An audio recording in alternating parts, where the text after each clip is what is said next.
Everyone, तो आज हम बात करने वाले हैं एक ऐसी फिल्म की जो अपने पोस्टर से लेकर पूरी कहानी तक आपको सिर्फ चीट करती है। हाँ, धोखा देती है। पहली नज़र में ये एक रोमांटिक फिल्म सी लगती है, लेकिन असल में ये क्लास स्ट्रगल यानी सोशल स्टेटस की लड़ाई की एक बहुत ही डीप स्टोरी है। तो चलिए बिना देर किए शुरू करते हैं। तो हम रिव्यू करने वाले हैं ऑस्कर विनिंग फिल्म अनोरा की।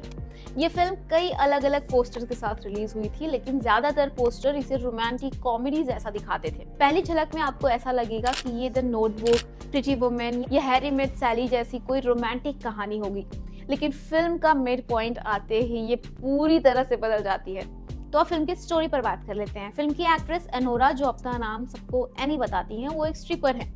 एक अमीर लड़का वान्या उसकी सर्विस लेने आता है और उसे $115,000 देकर एक्सक्लूसिव रहने का ऑफर देता है। एनी ये ऑफर एक्सेप्ट कर लेती है और दोनों का रिलेशन आगे बढ़ता है। जब वान्या उसे शादी का ऑफर रखता है तो स्टोरी में एक बहुत ही अनोखा मोड़ आता है। उनकी शादी के तुरंत बाद वान्या के पेरेंट्स के भेजे हुए गुंडे घर में आ धमकते हैं और उसे शादी तोड़ने के लिए मजबूर करने लगते हैं। अब इस प्रेशर से डरकर कि उसके पेरेंट्स आ जाएंगे, वान्या घर से भाग जाता है और एनी उन लोग गुंडों के साथ घर में अकेले रह जाती है। गुंडे उसे $10,000 देकर शादी तोड़ने के लिए कहते हैं, जिसे वो उस टाइम पे वो ये सोचकर मान लेती है कि अभी मैं हाँ कह देती हूँ, लेकिन बाद में तो वान्या आएगा और वो मुझे एक्सेप्ट कर ही लेगा, तो शादी तो टूटेगी नहीं। ये सोचकर वो हाँ कर देती है, लेकिन धीरे धीरे उसे समझ आ जाता है कि वान्या ने कभी उससे सच में प्यार किया ही नहीं था। ये फिल्म सिर्फ रोमांस नहीं बल्कि सोशल डिस्क्रिमिनेशन और अमीर गरीब के बीच के स्ट्रगल की स्टोरी है। एनी अमीर बनने के सपने के साथ इस रिलेशन में आती है, लेकिन आखिर में उसे पता चलता है कि वो सिर्फ एक सामान की तरह थी जिसे खरीदा और बेचा गया। उसका स्ट्रगल सिर्फ प्यार पाने के लिए नहीं बल्कि समाज में अपनी जगह बनाए रखने के लिए था, जो उसे शादी के बाद रियलाइज हुआ। अब वान्या के कैरेक्टर पे बात कर लेते हैं। वान्या की दुनिया सिर्फ 3 चीजों में घूमती है: वीडियो गेम, ड्रग्स और सेक्स। उसके लिए सब कुछ सिर्फ एक मौज मस्ती है, जिसमें एनी भी बस एक और चीज बनकर रह जाती है।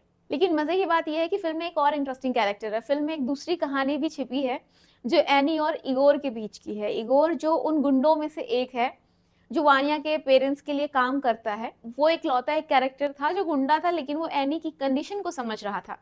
जब बाकी सब उसे सिर्फ एक स्ट्रिपर कहकर तुच्छ समझते थे, तो इगोर उसे रिस्पेक्ट देता था।